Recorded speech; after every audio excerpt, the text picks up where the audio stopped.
Welcome back to the show. We got a great one lined up. We're going to break down the SEC versus Ripple, the Judge Torres ruling denying the indicative ruling. Somebody roll that beautiful intro.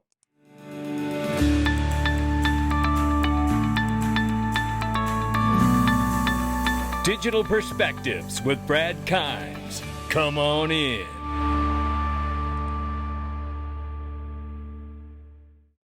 Welcome back to the show. You can follow us on X, YouTube, and DigPerspectives.com for exclusive content. Right now, $3.39 trillion market cap for crypto. The market's off by 2.5%. Bitcoin 107,000, slightly over. Ethereum 2,400 plus. Number 4 spot is XRP at $2.09. Now remember that, 209.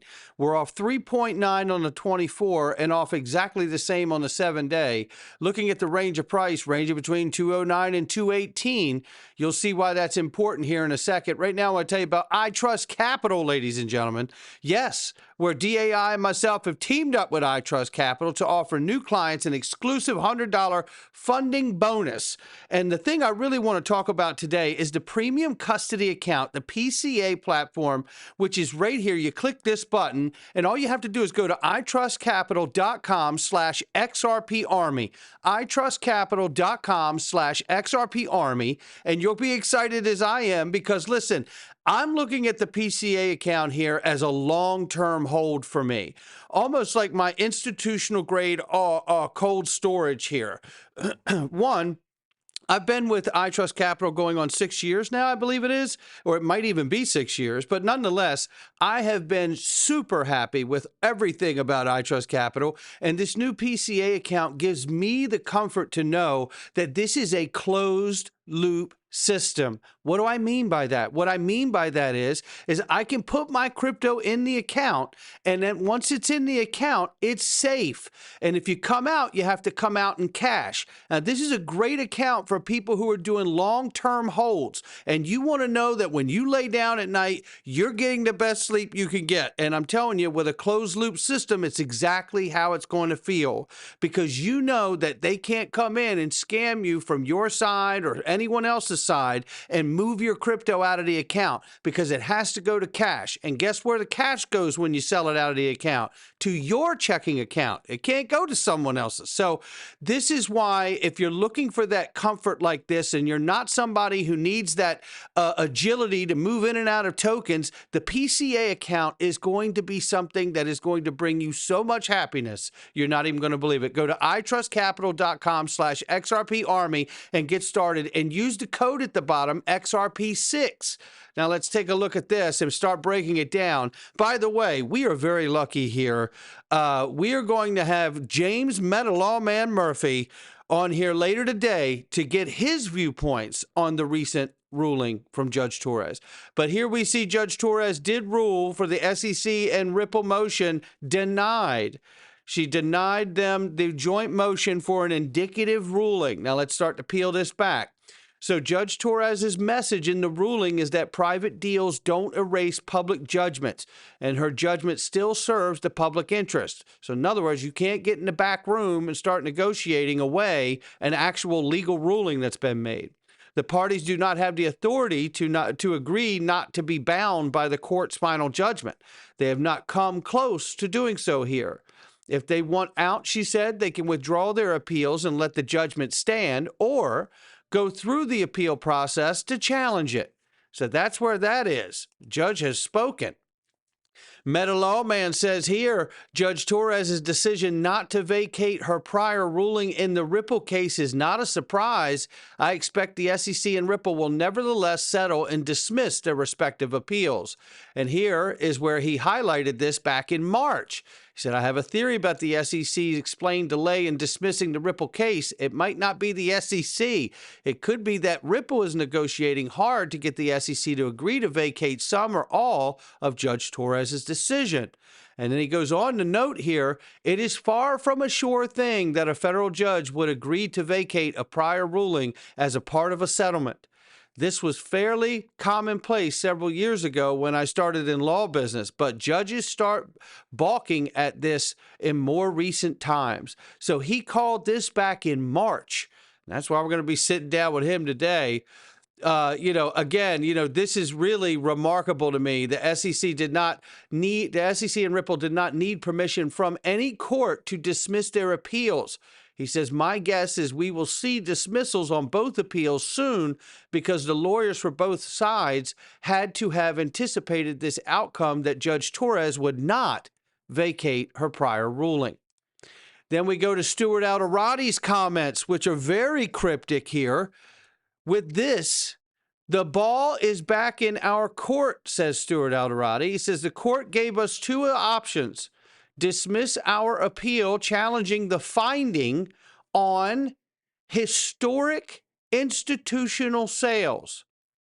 That is a key phrase, historic institutional sales, or press forward with the appeal. Stay tuned. Either way, XRP's legal status as not a security remains unchanged. In the meantime, it's business as usual. Love knowing that. And all of this is interesting because he uses the phrase historic institutional sales, which really references a past history, right? Not currently, but past. And we have a new SEC, and we're about to get legislation. Let's hear what John Deaton says about the breakdown on the ruling here. And the Judge Torres threw a curveball. So first of all, you cited the wrong rule. Second of all, you haven't demonstrated to the court that there are exceptional circumstances for me, Judge Torres, who followed the law and issued an injunction, for me to just say, I changed my mind, I'm going to dissolve the injunction. You got to do some effort. You got to show me some stuff.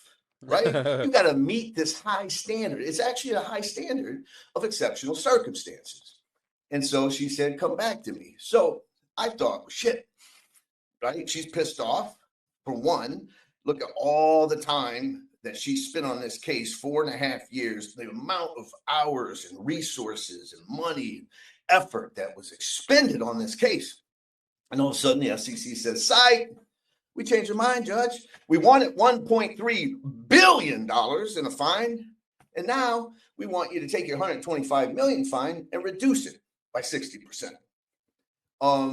She wants a little bit more. So I thought that the SEC and Ripple would put together a brief that'd be a little bit more than what they did. In the judge. So there we have his take on where it is right now. Fred Rizpoli did a great breakdown, and he covered the back and forth of the judges denying the first time around and the second decision, right? Once Torres denied the first motion and the language she used in doing so, it was clear the SEC, and to a lesser extent Ripple, needed to do some begging in the second motion, and both utterly failed. Pages 3 and 4 of this ruling parrot back the SEC's own words of how egregious and dangerous and reckless the SEC believed Ripple to be and why $1 billion fine was necessary. I said that the second motion had to have some actual testimony by the SEC commissioners, meaning affidavits, declarations to counter this, such as, I, Commissioner Peirce, voted against this ridiculous lawsuit because it was a waste of our enforcement resources and unfair in light of our piss-poor guidance to the crypto companies. Or I, Commissioner Atkins, took over as chair with a mandate to correct the wrongs of the prior SEC regarding crypto guidelines. A majority of commissioners determined the SEC Enforcement Division under the prior administration acted arbitrarily, capriciously, and often with bad faith in targeting crypto companies. The most serious example of that, of course, being the Box case, where our attorneys were so brazen in their unethical behavior that the SEC was sanctioned in excess of $1 million and the lawyers were terminated. Our position in the Ripple litigation was misguided and flat out wrong. The court should evaluate all prior pleadings from the context that our enforcement attorneys acted in partisan manner and not out of faithful allegiance to the law, as Judge Netburn noted herself in this case. This is obviously did not happen, and there are only two reasons why. One, Ripple and the SEC did not discuss the necessity. I find it hard to believe this to be the case, as it could arguably be legal malpractice if the attempt was not made. Ripple did ask the SEC and said, we're not making ourselves look like idiot assholes. This crappy motion on the SEC letterhead is the best I can offer. Insert pawn shop meme. Because two, is likely what happened. This tells me that the SEC is going to do what it has done for decades, protect its own regardless of their administration in charge or detriment to the public. If you ever want to know what types of pieces of crap that sit atop the SEC, type it into your browser, David Aguirre, SEC whistleblower, and read up. And this happened under Bush, by the way. Also, I sue government agencies all the time for despicable behavior they commit against my fellow American citizens. They all are all like this, and I mean as institutions. There are some good folks fighting upstream, but they are vastly outnumbered. This is the reason I'm so invested in crypto, to opt out of the crumbling system. Another reason you know the SEC hasn't fundamentally changed, yet at least, on crypto will be revealed on the appeal. SEC claimed it dropping their appeal, but I don't believe that has been formalized. The SEC has the power to formally drop their appeal and simply not respond to Ripple's appellate brief, leaving it unopposed, thereby giving a huge boost to Ripple winning it.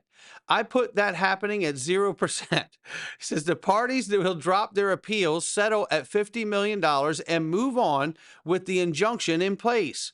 Regarding that injunction, it doesn't affect XRP on the secondary market, nor will it impact XRP ETF approvals. That's good to hear. And remember that the injunction is just a piece of paper issued by a court.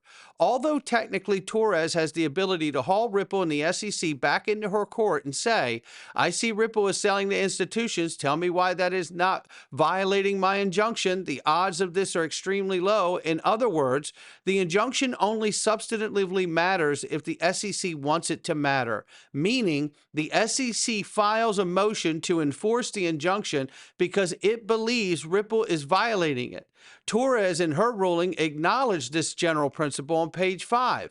Presumably, the pro-crypto commissioner or commission wouldn't do that. Lastly, on the injunction, I have researched it but have yet to find a basis why the answer to this question has to be no.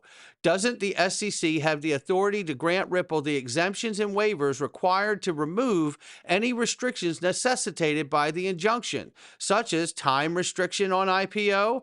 From my research, this seems to be entirely within the executive authority of the SEC to do. What an incredible piece of insight by Freddie right there. Further, Ripple has already claimed that it has changed its operations, such as the behavior it got tagged by Torres is no more. If you look at the Stuart Alderoty post, he picked up on the historic institutional sales also to describe the Torres determined bad behavior. Maybe he used it before, but I didn't notice it. Anyway, this signals to me that the parties are going to settle and move on with the understanding that XRP sales to institutions will be done in a way the SEC can live with. How about that? If you read all of this, he's impressed. We're impressed with your mind, Freddie. That was a great overview.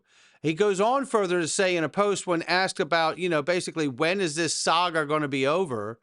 He says, regarding when this all ends, there is a status report due by the parties to the Second Circuit Court in August. One of the two things will be in that report. One, parties ask the appellate court to reinstate the briefing schedule and appeal goes on. In that scenario, case doesn't end till late 26, early 27.